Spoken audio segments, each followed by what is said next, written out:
পথ থেকে রক্ষা করতে আপনি ছাড়ার কোনো উপায় নেই। সব কথা শুনে তিনি বললেন, বাইরে গিয়ে আমার ডাকের অপেক্ষা করো, আমি ধ্যানে বসব। ঘণ্টাখানিক পরেই আমাদের তিনি ডেকে পাঠালেন। তিনি বললেন, এক্ষুনি আমায় যজ্ঞে বুঝতে হবে। তুই ঠিকই দেখেছিলিস।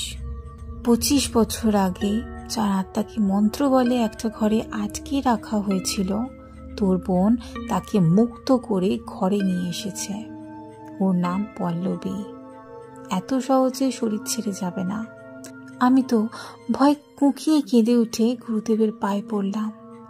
আমার আপন বলতে বোন ছাড়া আর কেউ নেই, আপনি ওকে বাঁচান। গুরুদেবের কথায় আশ্বস্ত হলাম।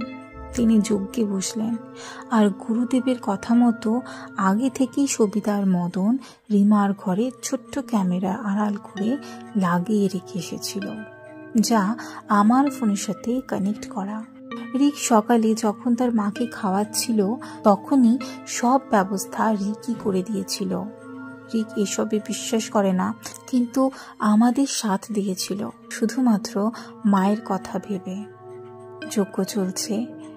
দুপুর গড়িয়ে সন্ধ্যা নামার প্রাক মুহূর্তে যজ্ঞের আগুনে সর্ষে আহুতি দেওয়ার সময় আর গুরুদেবের জোরে জোরে মন্ত্রোচ্চারণে সারা শরীর জ্বলে পুড়ে উঠল। বিকট চিৎকার করে রিমার শরীর থেকে ছিটকে বেরিয়ে এলো পল্লবীর অবয়ব। বশ্যতা স্বীকার করল গুরুদেবের কাছে। রিমা অজ্ঞান হয়ে পড়ে গেল। রিক ছুটে এসে মাকে ধরল। গুরুদেব মন্ত্র বলে ওদের সকলের শরীর বন্ধন করে দিলেন।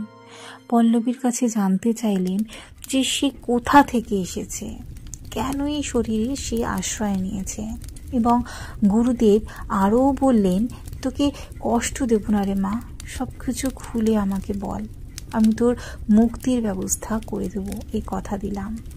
পল্লবী মুক্তির কথা শুনে হাউমাউ করে কেঁদে দিল আর বলল যে মুক্তির জন্য আমি 25টা বছর ধরে ছটপট করছি, তার ব্যবস্থা করে দিবি তো? গুরুদেব বললেন, আমার ওপর ভরসা আর বিশ্বাস রাখ, তাই হবে। পল্লবী বলল, আমি এই সেন বাড়ির মেয়ে। আমি এক মুসলিম ছেলেকে ভালোবেসে বিয়ে করে পালিয়ে গিয়েছিলাম। সুখেই ছিলাম আমরা, কিন্তু 1 বছর পার হতে না হতেই একটা অ্যাক্সিডেন্টে আমার স্বামী প্রাণ হারায়। অগত্যা আমাকে বাড়ি ফিরে আসতে হয়, কিন্তু বাড়িতে আমাকে কেউ মেনে নিতে পারে না। এই বাড়ির একমাত্র সকলের আদরের মেয়ে আমি। আমার